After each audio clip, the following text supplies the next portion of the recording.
Za jioni mpenzi mtazamaji na msikilizaji wa vipindi vyetu kutoka hapa Ubungo Hill SDA Church, ikiwa ni siku ya pili ambapo tunaendelea na juma la kaya na familia akituongoza Pastor John, na leo pia tutakuwa na somo zuri sana la kubariki Jose. Karibu utuambie ni somo gani, maana jana nakumbuka mlitusikiliza lakini hatukuwapa somo tukawaacha mnashangaa.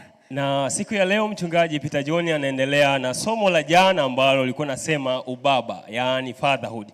Nikukumbushe tu jana tukajifunza ya kwamba kama umeshaimba kwaya, unapoteza sifa za kuwa msingi kwa ajili ya familia. Na leo tena nakuja na somo zuri ambalo linasema ubaba. Na siku ya leo kukumbushe tu ya kwamba tunaendelea kwenda moja kwa moja kupitia channel ya Ubungo Hill SDA Church pamoja na Dede TV TZ. Kupitia hizo channel ndizo ambazo zinarusha matangazo haya mbashara kutoka katika kanisa hili la Waadventista wa Sabato Ubungo Hill. Na kuna kitu kidogo Jose nilitamani niwakumbushe washiriki wetu hapa, hasa tulioko hapo na nyinyi ambao mnatufuatilia kupitia YouTube channel zetu, ni kwamba tunazo hizo link lakini hatuzisambazi. Kupeleka kitabu imekuwa shida, kushare link napo inakuwa changamoto. Kwa hiyo tujitahidi tu share link, halafu ikiwezekana subscribe, sio ikiwezekana nitawaelekeza namna ya kusubscribe na tumaini mwishoni wa kipindi, lakini pia ushare na ucomment. Hakikisha rafiki, jirani wote wanapata ujumbe huu, wanabarikiwa pamoja. Na wakati huu tunaposhuka sasa ni wakati ambao mchungaji Peter John anakuja kwa ajili ya somo la leo. Mungu akubariki, karibu ubarikiwe. Amina.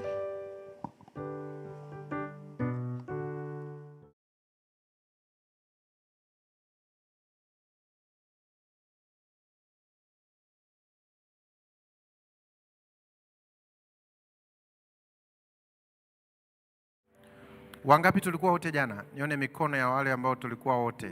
Okay. Ambaye kwa bahati mbaya hukuwepo? Sawa. Tuna idadi ya watu wachache ambao tulikuwa nao jana. Jana tulianza utangulizi wa somo na tulizungumzia father ama baba. Mungu wakati anaumba wanadamu, kila alichokiplani hakikuwa bahati mbaya, wala usije ukahisi kwamba kilitokea tu kwake. Wakati mwingine mimi nikiwa najifunza mwenyewe huwa nashangaa sana. Kuna siku nilikuwa najifunza siku ya 3 ya uumbaji, nikaanza kujiuliza utamu wa matunda. Yaani Mungu alidesign pela, embe, ndizi, havikutokea kwa bahati mbaya. Watu wanafikiri kwamba eti Mungu naye alikuwa anataja alafu naye anashangaa mti ukitokea. Yaani Mungu anasema iwe miti, alafu umetokea mparachichi, anasema na huu umetokea. Wengi wana hiyo concept wakiamini ilikuwa hivyo. Wanasema kazi ya uumbaji kwa Mungu ilikuwa kubwa sana, kwa sababu kabla Mungu hajapronounce, hajasema kitokee kitu fulani, ilipaswa Mungu akimalize kitu chote kichwani. Yaani Mungu adesign kila kitu, alafu ndo anasema kitokee, kinatokea. Kwa hiyo unaposikia Mungu anasema iwe nuru, alianza kwanza kuplani, kisha akamaliza, alafu akasema iwe nuru, ikawa nuru. Sijui siku ya pili Mungu akafikiri, akamaliza, akasema iwe anga, ikawa anga. Vivyo hivyo siku ya 3, kusanya maji sehemu moja, ardhi ikatokea. Mungu akasema itokee miti ya kila aina. Tayari miti yote unayoifahamu Mungu alishakuwa nayo kichwani. Kwa mantiki hiyo, mtu mke na mtu mume kabla hawajaumbwa Mungu alikuwa nao kichwani. Natamani uelewe hilo. Tayari Mungu alijua kwamba namhitaji mtu mwanaume na muhitaji mtu mwanamke. Na nisikilize vizuri, hata duniani tunakoishi huwezi kutengeneza kitu bila kazi.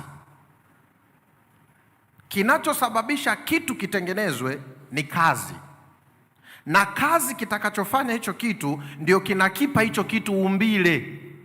Kwa hiyo umbile la kitu linategemea nini? Kazi gani linaenda kufanya. Ndio maana hata kwenye magari kuna mbunifu alibuni trekta. Trekta ni gari kama lilivyokuwa abudi, lakini trekta lina siti ya dereva na hapa pembeni wanaweza wakakaa 4. Lakini abudi lina siti zaidi ya watu 60 Kazi ya trekta lilitengenezwa ili liende shamba, lakini kazi ya basi libebe abiria kutoka pointi moja kwenda pointi nyingine. Kwa hiyo mtengenezaji wa basi kabla hajatengeneza basi alikaa akafikiri, akasema hapana, nahitaji kutengeneza basi litakalobeba watu kadhaa, litakuwa na ukubwa hivi. Then huyu mtu akaanza kutengeneza. Ndivyo alivyo Mungu. Mungu kwenye sijui namuonea Mungu nikisema hivi, kwenye mind, kwenye akili yake alikuwa na wazo la kuumba binadamu.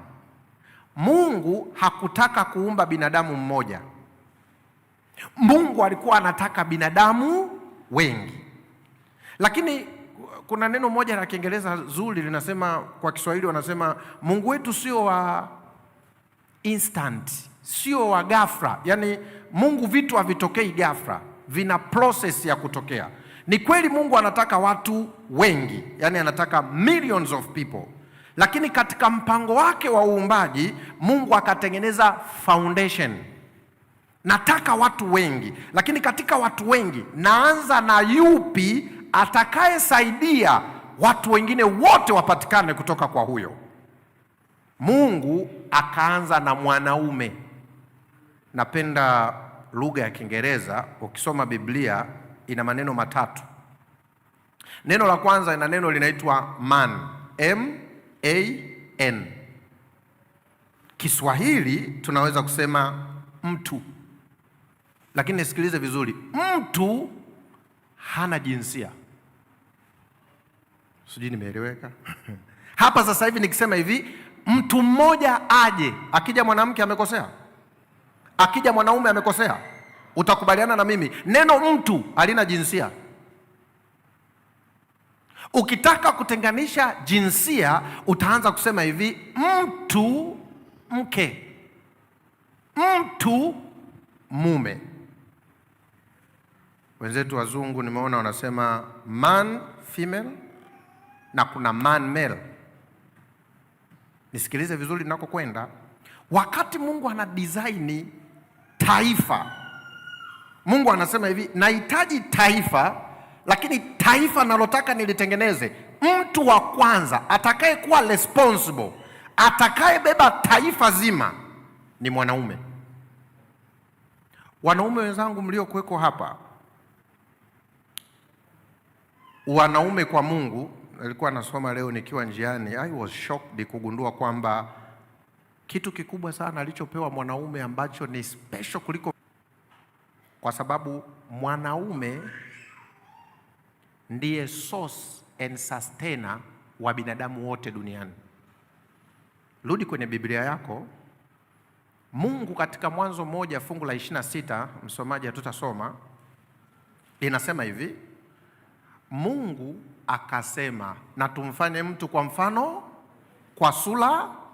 Umewahi kujiuliza anaposema kwa mfano wetu, kwa sura yetu, anamaanisha nini? Neno lililotumika mfano, image, wanasema ni character. Mtu aliye na tabia kama ya Mungu. Cha pili ambacho Mungu alikisema, likeness. Likeness ni function.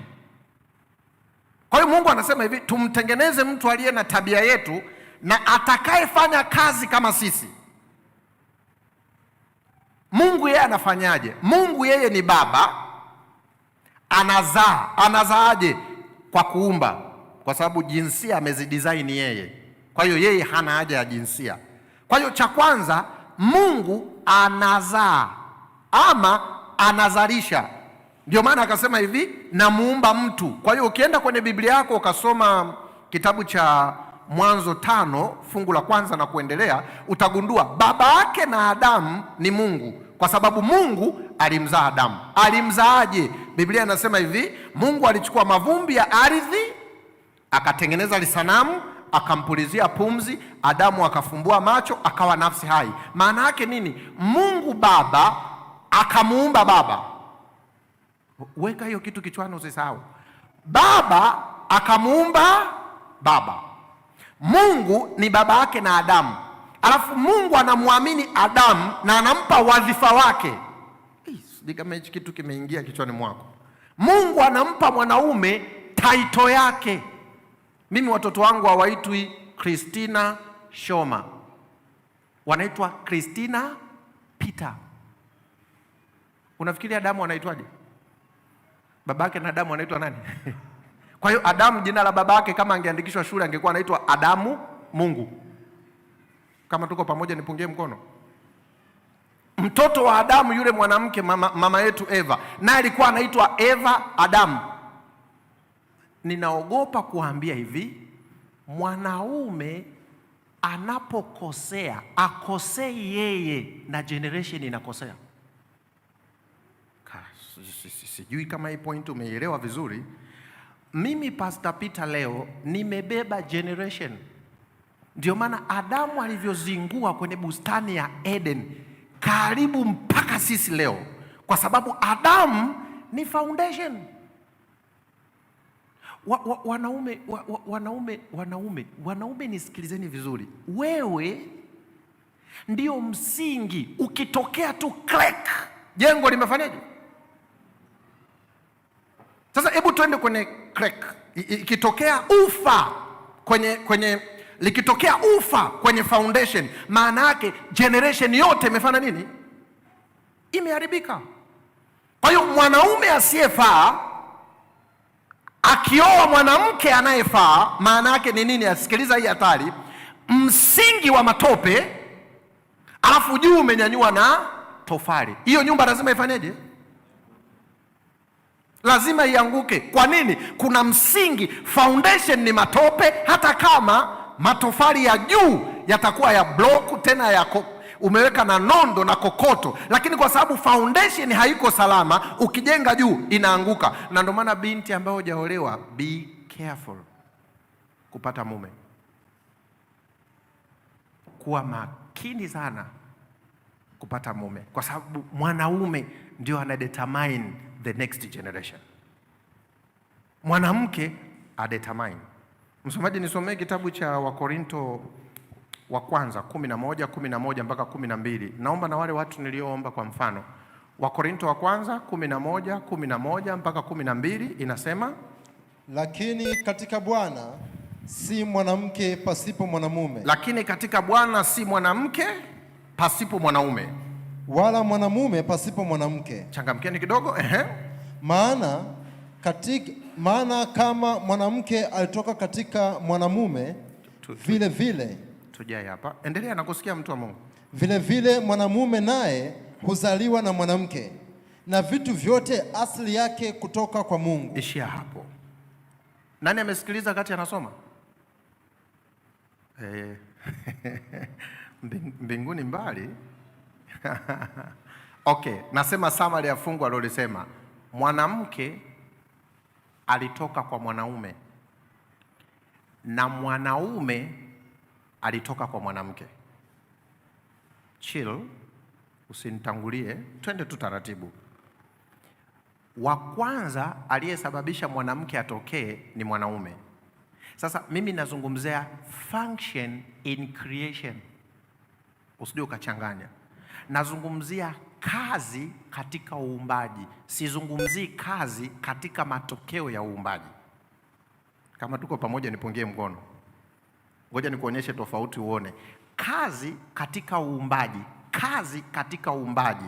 Mungu anataka kutengeneza jengo. Kazi katika uumbaji, Mungu akachagua mwanaume awe foundation. Lakini matokeo katika uumbaji, mwanamke akamzaa Kaini. Tuko pamoja? Kaini ni binadamu wa kwanza kuzaliwa kwa kukaa tumboni miezi 9. Ninahisi, sina uhakika, nahisi Adamu na mkewe wanaweza wakawa hawana vitovu. Jamani, nimesema nahisi, kwa hiyo msiniingilie.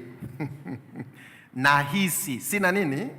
Kwa sababu Adamu hajawahi kukaa tumboni, mke wake hajawahi kukaa tumboni. Binadamu wa kwanza aliyekaa tumboni mwa mwanamke ni Kaini. Kaini ni matokeo ya uumbaji, usije ukachanganya. Na nitakwambia kwa nini nasema Kaini ni matokeo ya uumbaji. Mungu anaposema mwanaume ni foundation, hazungumzii mwanaume aliyezaliwa na mwanamke, anaanza kuzungumzia kwa nini alianza na mwanaume. Hiyo ndio point naotaka uiweke kichwani. Na unisikilize vizuri, mwanaume haimaanishi wewe ni zaidi ya mwanamke, ila inazungumzwa kwenye kazi uliopewa wewe. Kazi aliyopewa mwanaume sio sawa na kazi aliyopewa mwanamke, na utofauti wetu katika kazi haumaanishi kwamba ni udhaifu. Usije ukaelewa vibaya, sio udhaifu, ila ni Mungu ameamua hivyo. Hata sisi wakina mama mnayetuona hapa, wanaume, hatukutaka kuwa baba wala hatukuwahi kuomba kuwa baba, ila Mungu kwa mapenzi yake akaamua sisi tuwe nani? Baba. Kwa hiyo mimi kuwa baba sio takwa langu, sio ridhaa yangu, sio maamuzi yangu, ila ni plani ya Mungu anapoitengeneza taifa duniani. Plani yake akasema mwanaume atakuwa baba. Ni plani na uchaguzi wa Mungu, sio sisi binadamu. Na ninarudia, haimaanishi mwanaume ni bora kuliko mwanamke, ila mwanaume ndio msingi wa kizazi. Kama tuko pamoja, nipungie mkono. Angalia hawa rafiki zangu niliowaweka hapa mbele. Huyu ni Mungu. Sogea kidogo, mtu wa Mungu. Huyu ni Mungu. Mungu anataka kuanzisha taasisi inaitwa binadamu. Ukisoma Mwanzo 1:28 utasikia zaeni mkafanye nini? Manake Mungu hataki mtu mmoja, Mungu anataka watu, lakini hawezi kuumba watu wengi. Lazima uanze msingi utakaoendelea kutengeneza na matofali mengine mpaka jengo litakapokamilika. Na hiyo ndio tofauti yetu sisi na viumbe wengine. Mungu akamuumba mtu anaitwa Adamu. Foundation.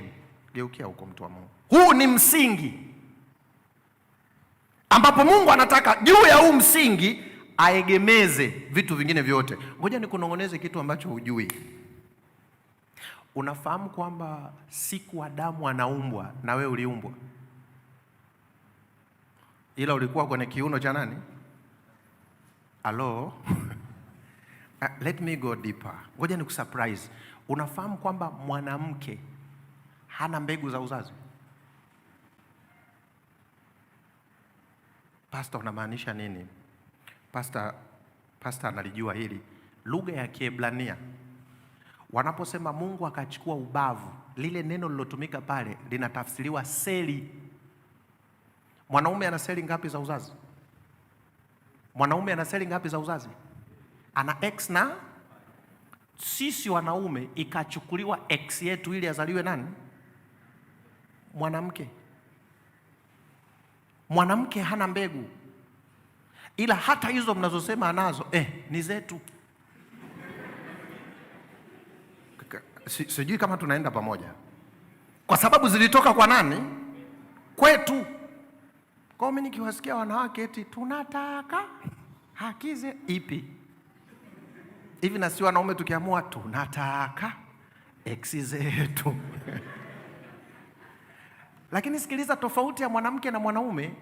Mwanamke hana mbegu za uzazi, lakini mwanamke ana mfuko wa uzazi ambao mwanaume hana, ila mwanaume ana mbegu. Ndio maana mwanaume ni foundation. Kumbe Mungu wakati anamuumba Adamu kutoka kwenye mavumbi ya ardhi, alimuumba na mwanamke ndani ya Adamu. Kama unanielewa nipungie mkono. Kwa hiyo anapomuhitaji mwanamke, Mungu arudi tena kwenye mavumbi ya ardhi, maana yake tayari alishatengeneza foundation inaitwa Adamu. Mungu anaenda kumtoa mwanamke ndani ya nani? Na ndio maana sisi wanaume ni baba zenu wanawake. Na msitutishie leba, sijui uchungu ni amujui, tulizaa kwa operation. Msituone hivi. Mama, tulizaa kwa operation, haikuwa rahisi. Yaani mtoto wa kwanza ambao ni wewe mwanamke, tulipata tabu sana kukuzaa. Na ndio maana nitafundisha mbele siku zijazo. Ndio maana Adamu anapomwangalia mke wake anasema huyu ni mfupa katika mifupa yangu. Maana yake nini? Mimi Adamu ndio source na sustainer wa mwanamke. Foundation. Mwanamke hawezi kusustain pasipo kuwako kwa Adamu. Ndio maana Mungu sasa anamuumba nani? Mwanamke. Tuko pamoja? Naenda taratibu unielewe. Kuna Mungu baba, lakini ni baba yake na Adamu. Adamu ni baba yake na nani? Na mwanamke. Kwa hiyo mwanamke Mungu babu yake. Ni watu mmenielewa? Na ndio maana mwanamke akikuombea kwa Mungu, kazi unayo. Si unafahamu vijukuu vinavyopendwa na wababu? Ogopa mwanamke akienda, babu, mwanao kanifinya. Adamu kazi anayo. Mwanamke, kitabu cha Wakorinto kinasema hivi, kichwa cha mwanamke ni nani? Nisikilizeni binadamu wenzangu, haizungumziwi utawala, inazungumziwa function. Mungu anapotaka kupeleka taarifa duniani kabla dhambi haijaingia, alikuwa apeleki kwa mwanamke. Taarifa ilikuwa inatoka kwa Mungu inakuja kwa nani? Mwanaume ndio anampa nani? Siku mwanamke alipopeleka taarifa kwa mwanaume, tumepata matatizo mpaka leo.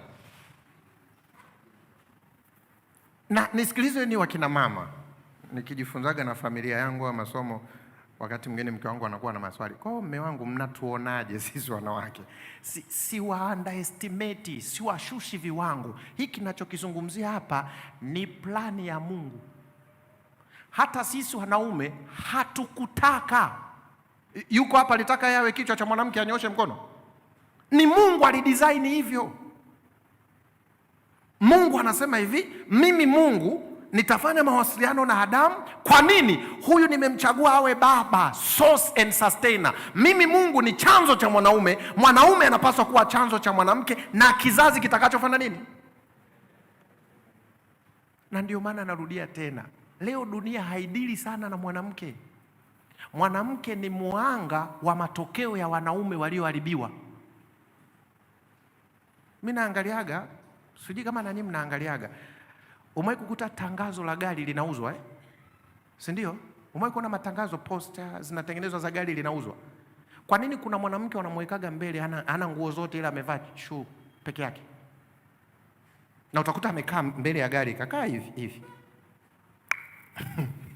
ila amevaa nini? Alafu hapa pembeni ndio kuna gari. Tangazo la gari, lakini kuna mwanamke hana nini? Nimekuja kuobserve nikashangaa. Target ya shetani sio mwanamke, target ya shetani ni mwanaume. Ili jengo tukiambua sasa hivi tubomoe, tukitaka tulibomoe kwa urahisi, tunapiga foundation. Jengo lote linaenda wapi? Ndio maana sasa hivi shetani hadili na mwanamke. Nitakwambia kwa nini wanawake wako kwenye temptation, usio na wasiwasi. Shetani anajua nikitandika mwanaume ndiye anayesababisha kizazi kiendelee. Nikipiga mwanaume nimedestroy taifa zima. Kwa nini? Kwa sababu mwanaume ni foundation. Mwanaume kuwa foundation haimaanishi yeye ni bora kuliko mwenzie. Sasa hapa nitarudi tuzungumze vizuri leo hapa. Lakini ngoja niendelee mbele unielewe. Hapa hatuna mke na mume. Hapa tuna Mungu, tuna mwanamke, tuna mwanaume. Mwanzo 2:18. Watu wanachanganya sana hili fungu. Mwanzo 2:18. Mwanzo 2:18 anasema. Inasema, Bwana Mungu akasema, si vema huyu mtu awe peke yake. Peke yake. Nitamfanyia msaidizi wa kufanana naye. Hivi hapo amesema nitamfanyia mke? Hilo fungu losoma, Mungu amesema si vema mtu huyu awe peke yake, nitamfanyia mke wa kufanana naye. Hajazungumzwa mke hapo. Naipenda lugha ya Kiingereza, inasema hivi, and God said, is not good for a man to be alone. Nenda katafute maana neno alone. Alone linatokana na maneno mawili ya Kiingereza. La kwanza all, la pili in one. Ndio maana ile neno alone, maana lina all na one. Walipolikutanisha wakaika in one. Kwa hiyo kwa lugha nyingine Mungu anasema si vizuri mtu awe peke yake. Maana yake sio awe na mkewe. Mungu hataki wewe uishi peke yako. Anataka awepo na mtu mwingine. Kwenye swala la kuwa mke na mume ni maamuzi mkiwa nyinyi wawili sasa. Nani amenielewa nipungie mkono? Kwa mantiki hiyo hatuanzi uke na mume. Tunaanza si vema mtu huyo awe peke yake. Ndio maana Adamu hakuanza kuwa mume, Adamu alianza kuwa baba. Automatically Adamu alianza kuwa baba, hakuanza kuwa mume. Paka mwenyewe alivyomwangalia vizuri mwanae, Biblia inasema huyu ni mfupa huyu katika mfupa wangu. Yale ni maneno kabisa ya kutongoza ya Adamu yani. Ndio inaenda hatua ya pili. Usichanganye alone na single. Mimi nimepata nafasi ya kusoma haya maneno kwa muda kama miezi 9. Neno single maana yake lina maneno matatu ya Kiingereza. Lina separate, unique na whole. Mtu akisema I'm single, maana yake yeye ni wa pekee. Hakuna kama yeye na yeye amekamilika. Ndio maana ya single. Lakini angalieni leo sisi tulivyokuwa wajinga. Anayesema niko single hana demu. Nimeongea maneno ya duniani lakini si ndo tuko huko duniani. Leo mtu kisikia niko single maana yake hana msichana na msichana hana mvulana wa kunanili. Lakini kwa Mungu single ni kijana wa kiume aliyekamilika, hana shida yoyote, ana uwezo wa kuishi, wala hana mpango na mke. Rudi kwenye Biblia yako. Adamu alihitaji kutaka mke? Baba watu alikuwa busy anaangalia huyu ataitwa tembo, kamepita kakenge. Ataitwa kenge. Mungu mwenyewe naye anamwangalia Adamu, anatoa majina ya wanyama, afu Mungu anaongea. Nilikuwa nafanya research ya hili fungu kujua Musa anaposema si vema mtu huyu awe peke yake, aliona nini? Wanasema hivi, Mungu hakuwa anaongea na Adamu. Mungu alikuwa anaongea na yeye mwenyewe. Lile neno si vema mtu awe peke yake, nitamfanyia msaidizi. Mungu alikuwa anasema hivi, plani yangu ya uumbaji bado haijaisha, maana plani yangu nataka wawepo watu wawili watakaonisaidia kuendeleza watu wengine. Musa anasikia kile anachoongea Mungu, ndipo Musa anatuandikia sisi. Mungu akasema si vema mtu huyo awe, lakini sio Adamu. Adamu hakuwahi kutaka mke. Hakuwahi kutaka mke.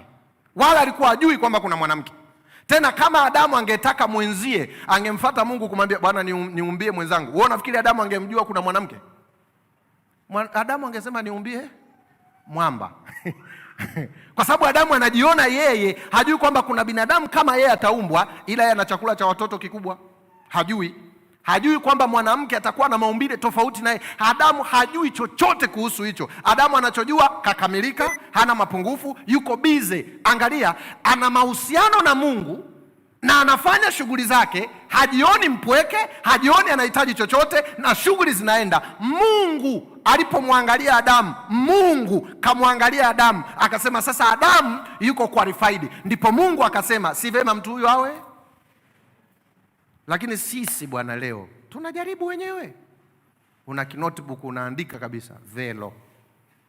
Anawahi Sabato, anawahi shule ya Sabato. Lesoni anayo lesoni. Kitabu cha wimbo afai. Hana Adamu hakuwahi kutrabu na hicho kitu. Na nataka uelewe mwanaume sahihi sio anayetafuta mwanamke. Tena kwangu mimi, pindi mwanaume akikwambia anataka mke, ndicho kipindi hafai kuwa na mke. Halo? Yaani ukisikia kidume kisema pastor nimechoka, nataka sasa, ujue kabisa huyo yuko disqualified. Nisikilizeni wadogo zangu, kwa nini nimesisitiza sana hapa? Kabla hatujaingia kwenye ndoa, sasa hivi duniani hakuna mtu ambaye yuko peke yake. Mfano mimi kwetu tumezaliwa 6, lakini mama na watoto wake 4, baba na watoto wake 4, tukijumlishwa tuko 6.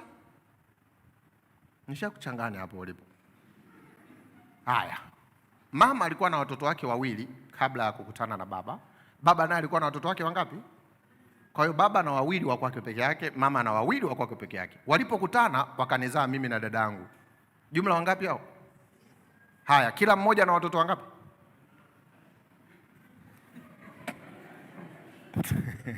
Na wauliza kila mmoja na watoto wangapi? Kuna wakati hesabu huaga hazieleweki, ila zina majibu hayo. Baba na 4, mama na wangapi? Ila ukitujumlisha wote tuko wangapi? Kwa sababu 2 wanashare wote. Kwa hiyo mimi sijawahi kuwa peke yangu. Munisikilize hapa mnielewe. Na maanisha nini? Tunapojifunza mwanaume ni foundation, hatuna maana mwanaume aliye ndani ya ndoa. Tunazungumzia jinsia ya kiume. Umeoa, haujaolewa. Umeoa, uko mwenyewe. Tunazungumzia wewe ni foundation, sio eti mwanaume ni foundation akiingia kwenye ndoa. Mwanaume ni foundation hata asipooa. Sifa ya wewe kuwa ndio msingi wa kubeba jengo sio mpaka ukioa. Hata kabla hujaoa. Tuko pamoja? Kwa hiyo haui mume ukioa. Unakuwa mume kabla hujaoa.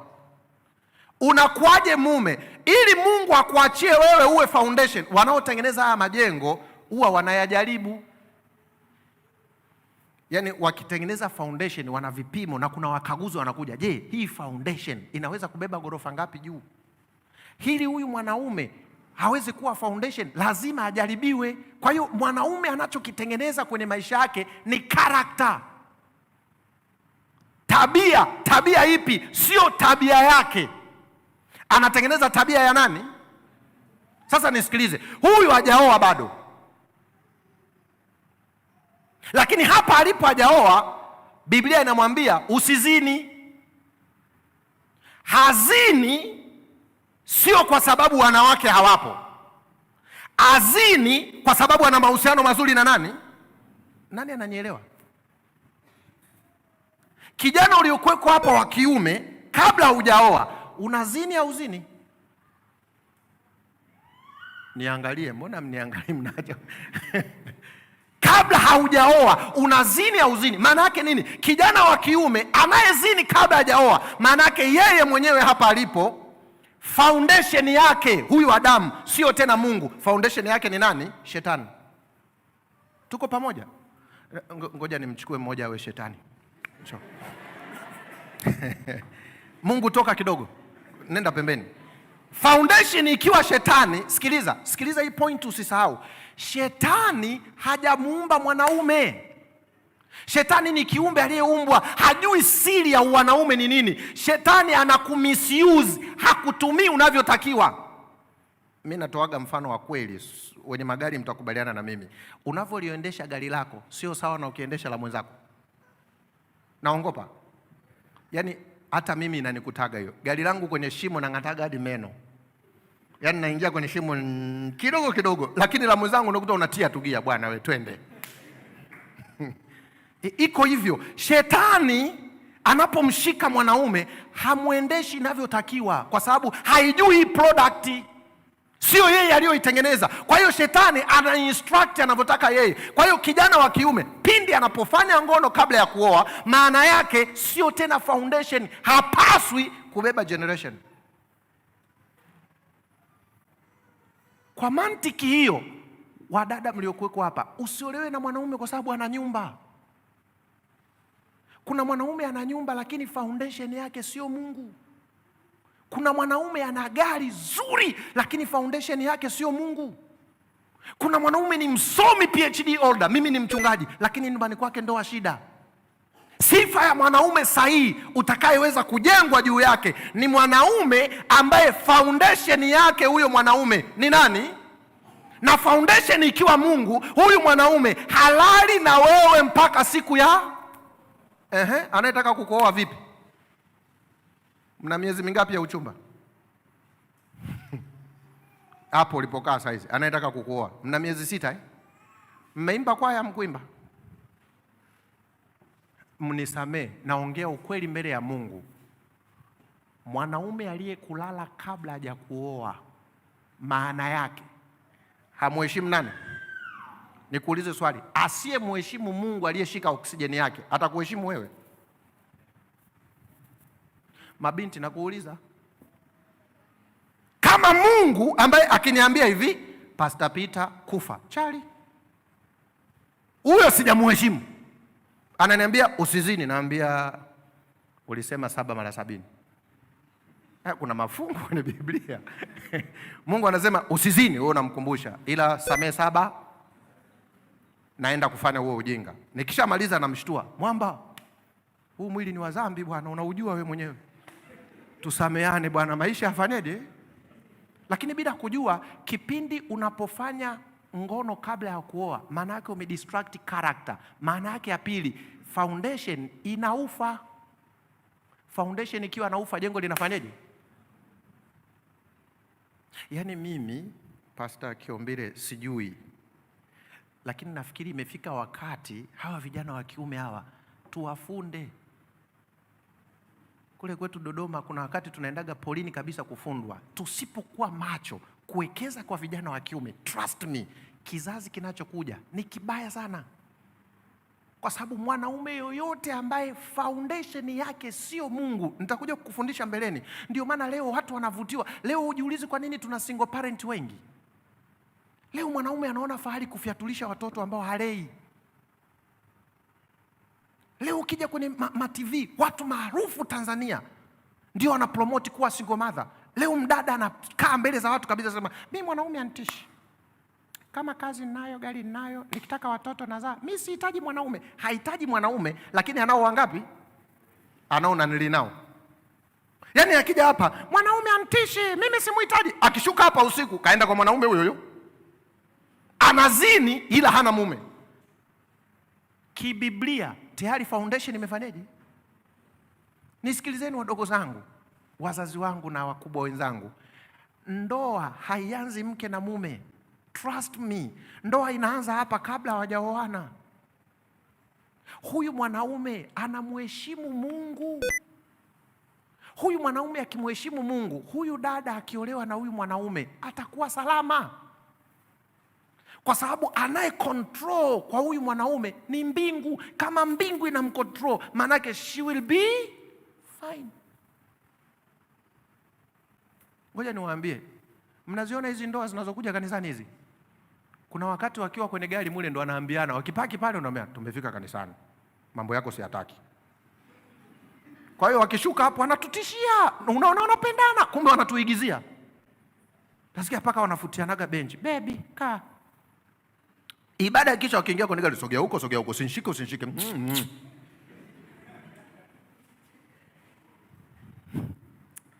Hivi binti ambao hujaolewa, siku ya kwanza ukienda kutongozwa na mwanaume, wewe unaulizaga mambo gani? Sasa angalieni sisi tulivyokuwa wapumbavu. Siku ya kwanza huyu binti anaenda kutongozwa, maswali anaouliza, birthday yako lini? Birthday inahusiana nini na ndoa? Swali la pili la kijinga, unapenda chakula gani?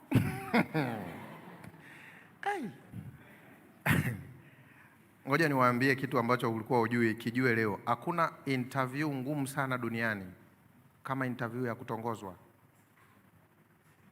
kwa sababu ndio unatengeneza mkutadha wa maisha yako. Mwanamke, swali la kwanza, jua position ya mwanaume, amesimama kwenye msingi gani yeye. Na mimi nawaambiaga mabinti, mwanaume wa ukweli mjaribu. Nisikilizeni, kwenye kizazi hiki cha wanaume tulionao leo, ukikuta umemjaribu mwanaume kulala naye akakwambia hapana mpaka ndoa, nakwambia we binti, ukirudi nyumbani jifungie mlango, cheza, changamka, ruka, umepata mume. Hiyo ndio testi kubwa kuliko zote za kujua huyu mwanaume anamheshimu Mungu. Kama huyu kijana yuko connected na Mungu, huyu binti yuko connected na Mungu, hawa wanapooana, nisikilize, hii ndoa haiwezi kufa. Chagua pale mmoja awe mkeo. Nani? Chagua. Ametenda maajabu. Simama hapa mbele mniangalia mimi. Shike, umeolewa hapa tu kwenye mfano. Mshike mkono. Sasa sio ukitoka hapa uanze wewe unajua yule ni pasta mpaka wa mafuta. Vijana bwana anaweza akatembelea humo yani hapa. Akitoka akamwambia binti, wewe unajua pasta anaongozwa na nani? Wadogo zangu nisikilizeni vizuri kabisa. Sikilizeni vizuri kabisa hii pointi. Kama huyu mwanaume alikuwa foundation yake ni Mungu, hii ndoa ipo. Sikiliza vizuri. Kama hii ndoa iko salama, kinachofuata baada ya ndoa ni nini? Familia. Watoto waliozaliwa, tujipange hapa watatu. Maana yake hii familia ipo.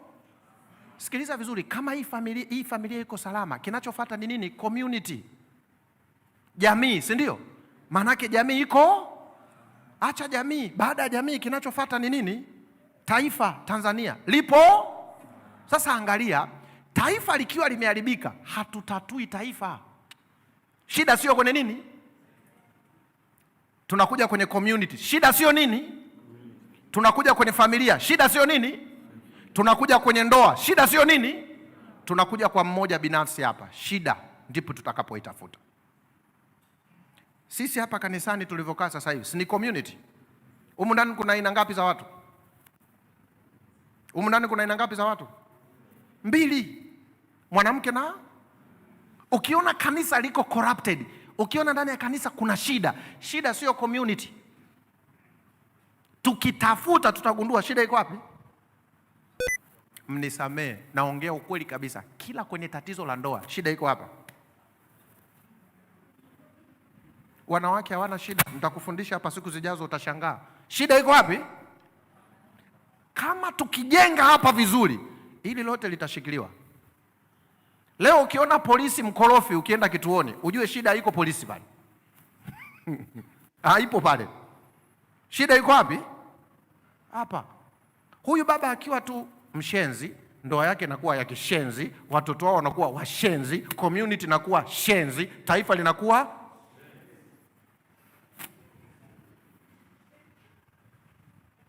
Bwana Yesu asifiwe. Nani amenielewa? Sasa nitoe ombi. Tutengeneze hapa kabisa. Mimi nawaambia, mimi kuna wakati naangaliaga taarifa habari, nikipita hapo Ubungo chini naona watoto wamejaa pale wanakula gundi, wametelekezwa na wazazi. Makosa sio yao. Mimi naongea na wewe hapa ni evidence. Unajua kwa nini nilianza kusoma mambo ya familia? Mimi nimeanza kusoma sana mambo ya familia nikiwa form 1. Kwa nini? Ngoja nikwambie. Babangu alipomuoa mama yangu, mimi nilipozaliwa, baba alimwacha mama. Nikiwa hata sijijui. Kwa hiyo mama sasa ndio baba, ndio kila kitu. Na ukumbuke pindi baba anapokuwa yuko nyumbani, manake foundation.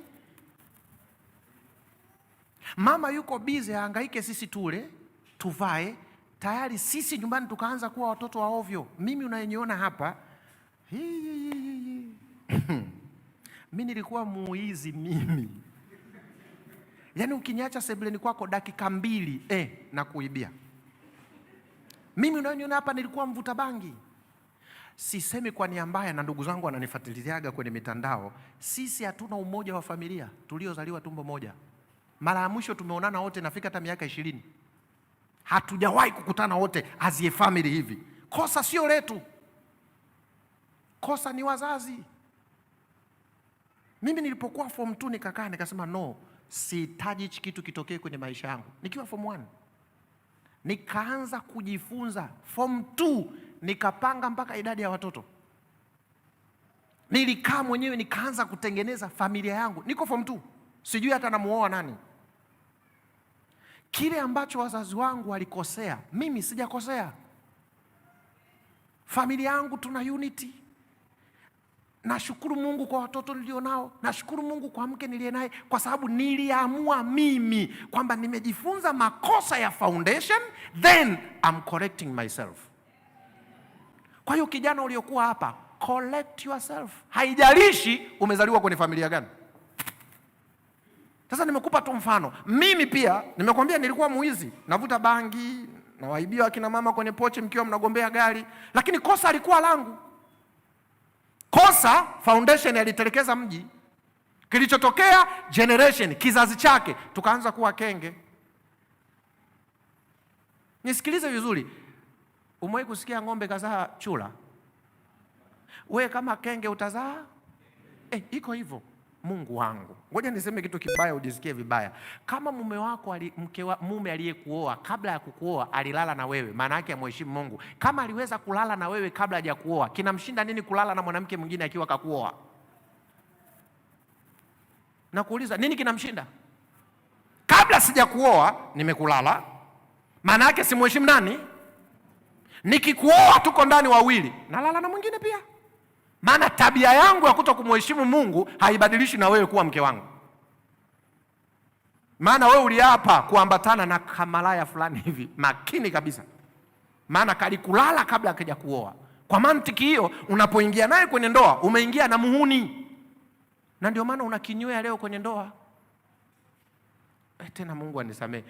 Na wewe mwanamke, kwa nini ulikubali kunanili kabla hujaolewa? Alikulazimisha? Alikushikia bunduki? Kwamba kaka, usipokubali na kuua. Alafu eti sasa hivi tunataka tutengeneze ndoa. Ndio maana sasa hivi wadogo zangu ambao hamjaingia kwenye ndoa, mimi naongea hivi na ushahidi. Na miaka 13 ya uchungaji na miaka 24 since nimekuwa Mwadventista Msabato. Ndoa nyingi tulizonazo leo, nyingi, 80% ya ndoa tulizonazo leo hawana furaha ya ndoa. Wanaishi tu kwa sababu hawakuwahi kujifunza hichi kitu. Sasa hivi watu wengi ndani ya kanisa wanakuja tu kuigiza. Watu wana machi paka hapa mbele, walishapiga game miaka kibao. Katika uchumba wa miaka 2, washajuana we mpaka ile siku ya kuoana hawana haraka ya kumachi. Wanawahi wapi? Wako tu, twende babu wetu kawazuge hapa.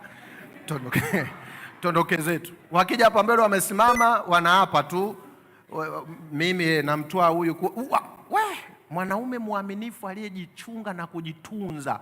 Wewe unafikiri atamachi kidogo kidogo? Lazima umwambie taratibu.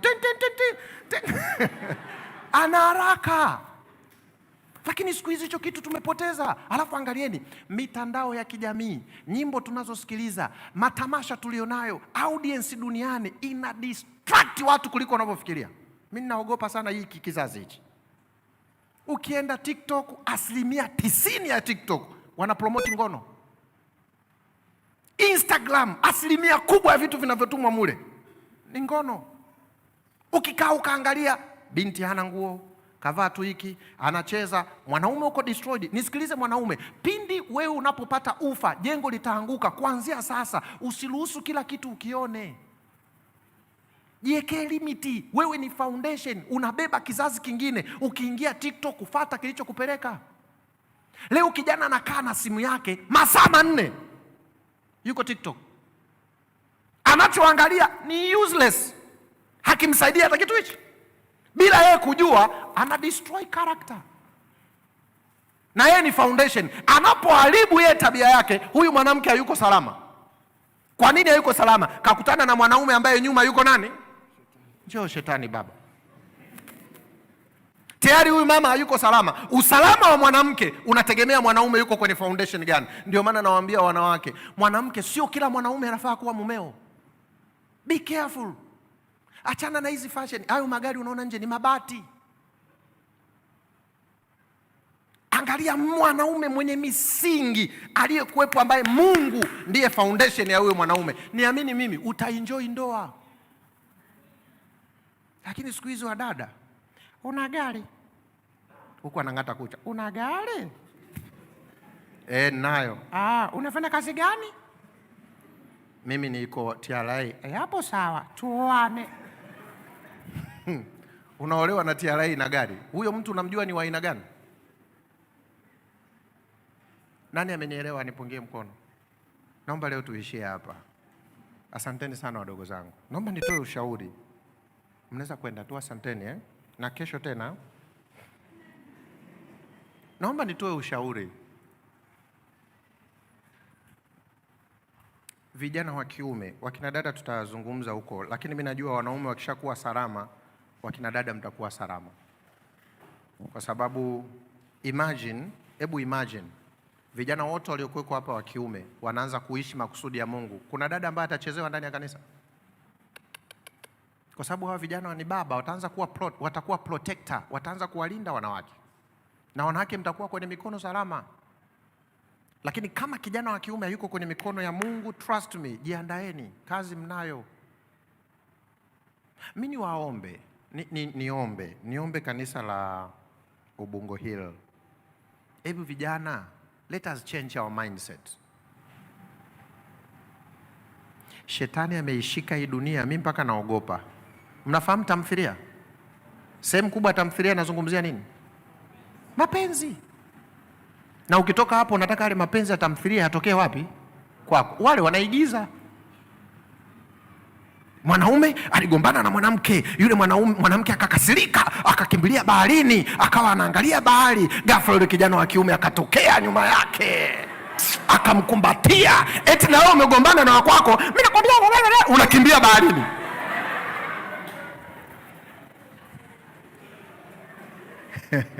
Unasahau ile ni nini?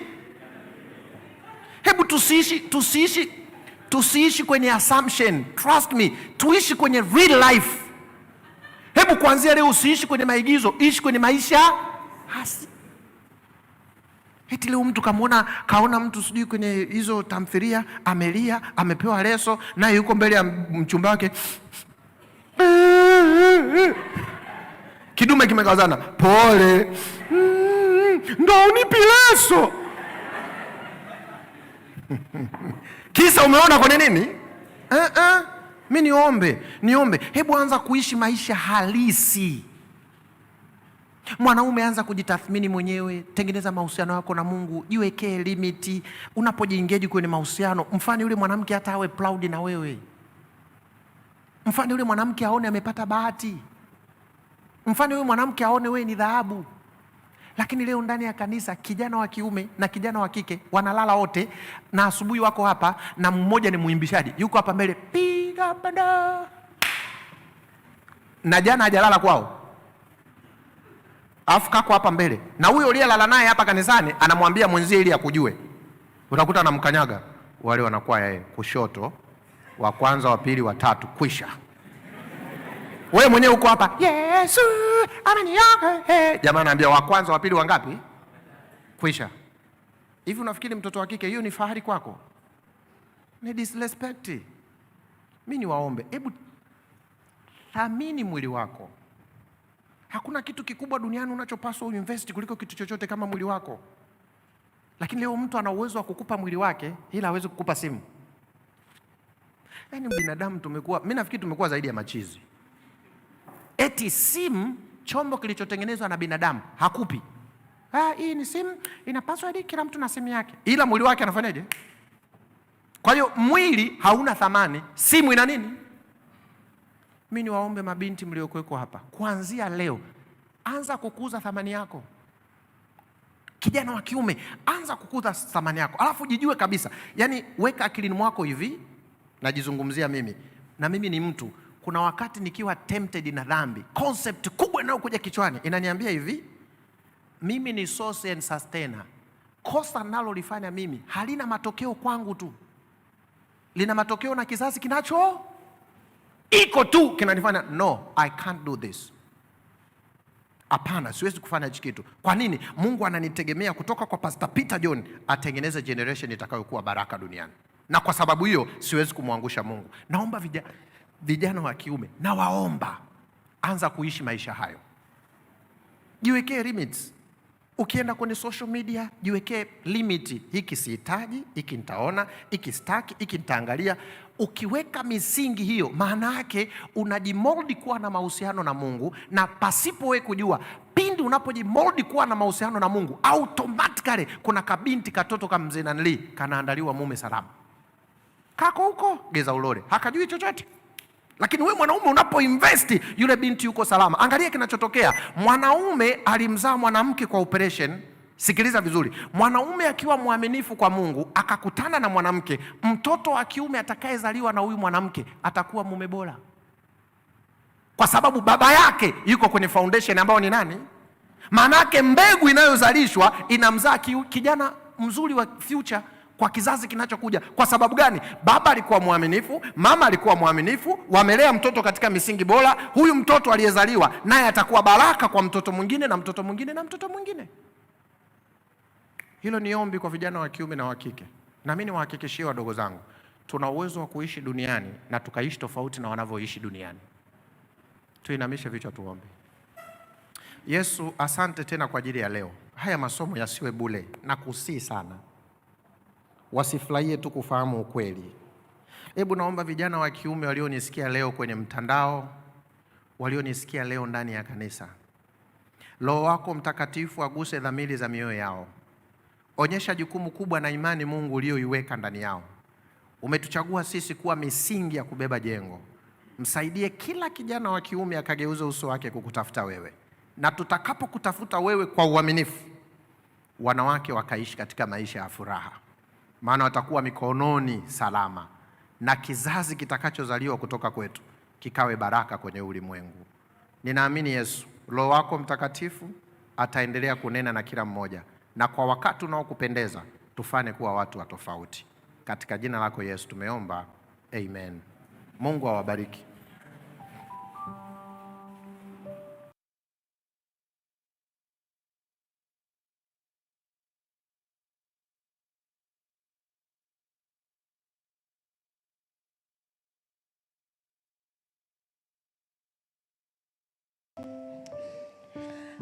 Jose, tunaona kuwa kuna tofauti kubwa ya kuwa single na kuwa alone.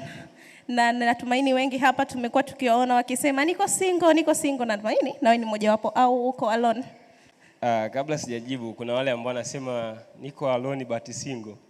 Kuna wengine wanasema I'm single but alone. Sasa nashangaa, lakini naamini leo tumejifunza kitu, lakini binafsi naweza nikasema niko single na najiamini na namshukuru Mungu, na tunaamini ya kwamba ili tuweze kutengeneza taifa zuri lazima tuwe na watu single ambao wanaendelea kuwa single kweli karibu na Mungu. Na katika somo hili la siku ya leo tumejifunza mambo mengi sana dada shangu, na zaidi ya yote naweza nikasema ya kwamba ili mwanaume awe vizuri lazima awe na uchaguzi na amue kusema kwamba hiki nitakiangalia, hiki sitakiangalia. Basi niende moja kwa moja kwa wale ambao walikuwa wanatufuatilia katika mitandao yetu ya kijamii Dede TV pamoja na Ubungo Hill SDA Church. Yuko Rebecca Enoch anasema anawapata vyema kwa uzuri kabisa kutoka Shinyanga. Lakini mtu mwingine huyu ni channel hii ya Sapbit TV online anasema amen kutoka jijini Dodoma, tunawapata vyema sana. Lakini pia tunakuona hapo Jessica Odinga, ulisema watching from Nairobi, Kenya. Asante sana Jessica kuendelea kutufuatilia, ungana nasi hapo kesho. Lakini pia tunaye Josh Fadhili, naye anasema nabarikiwa kutoka hapa nyumbani. Pastor anaweka mambo bayana vizuri kweli, barikiwa sana Josh. Lakini pia Farasi Mweupe, yeye anasema anafuatilia kutoka hapa Kinyerezi. Tafadhali endelea kubarikiwa kutoka hapa Ubungo Hill SDA Church. Lakini kama nilivyoahidi, kabla tujahitimisha, tutafanya jambo la msingi moja sana.